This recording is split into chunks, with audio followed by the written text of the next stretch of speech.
13 मे रोजी 18 जालना लोकसभा मतदारसंघासाठी मतदान प्रक्रिया पार पडणार आहे आणि यावेळेस पहिल्यांदाच निवडणूक आयोगाने मतदानाची टक्केवारी वाढवण्यासाठी 85 वर्षापेक्षा जास्त असलेल्या ज्येष्ठ नागरिकांसाठी आणि दिव्यांग मतदारांसाठी घरोघरी जाऊन मतदान घेण्याचा निर्णय घेतला आहे। प्रक्रियेस 7 मे पासून सुरुवात होणार आहे, अशी माहिती सहाय्यक निवडणूक निर्णय अधिकारी प्रवीण फुलारी यांनी दिली आहे। 106 फुलंब्री विधानसभा मतदारसंघातील 85 वर्षापेक्षा जास्त वय असलेल्या ज्येष्ठ नागरिक आणि दिव्यांग मतदारांपैकी ज्या मतदारांनी घरी मतदान करण्याबाबत अर्ज सादर केलेले आहेत, अशा अर्ज सादर केलेल्या मतदारांसाठी घरोघरी जाऊन मतदान करून घेण्याच्या प्रक्रियेस दिनांक 7 मे रोजीपासून सुरुवात होणार आहे। ही प्रक्रिया 10 मे पर्यंत चालू राहणार आहे।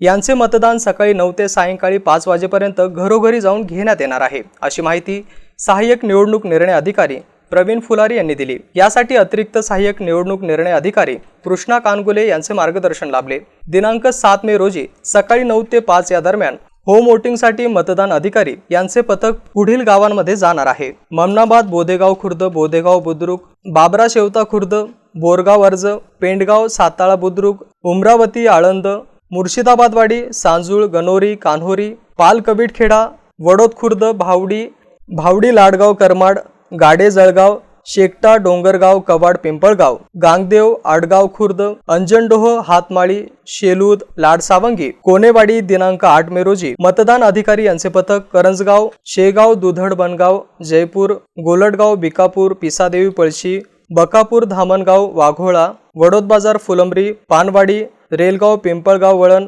जातेगाव, बाबुळगाव, तरटे, गिरसावळी, मारसावळी, गेवराई, पायगाव, गेवराई, मुंगी, निमखेडा, हिवरा, कान्हेगाव, चिंचोली येथे जाणार आहे। दिनांक 9 मे रोजी पथक शिरोडी खुर्द, शिरोडी बुद्रुक, जानेफळ, डोंगरगाव शिव, वावना, नायगाव, वडखा, सुलतानपूर, मुकुंदवाडी येथे जाणार आहे। Mahavir Jaiswal, MCN news, Phulambri.